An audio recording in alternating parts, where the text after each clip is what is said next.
हमें ललकारा है पप्पा, फुप्पो, पप्पा, फुप्पो, पप्पू पार्टी ने।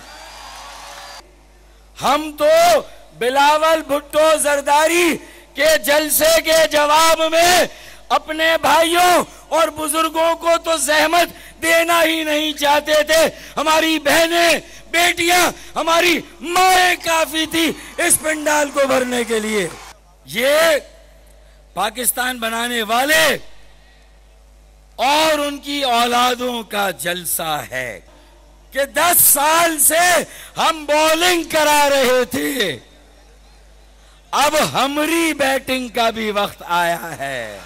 जो कह रहे थे कि एमक्यूएम पाकिस्तान तकसीम हो गई, एमक्यूएम पाकिस्तान के हिस्से बखरे हो गए, हो सकता है एमक्यूएम और महाजर सियासत करने वाले वक्ती तौर पर, आर्जी तौर पर किसी इख्तलाफ की वजह से तकसीम नजर आए, लेकिन एमक्यूएम पाकिस्तान का वोट बैंक,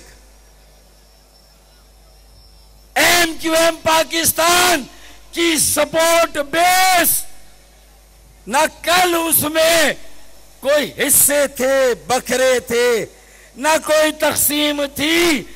एमक्यूएम पाकिस्तान का वोट बैंक कल भी एक था, आज भी एक है और कल भी एक होगा।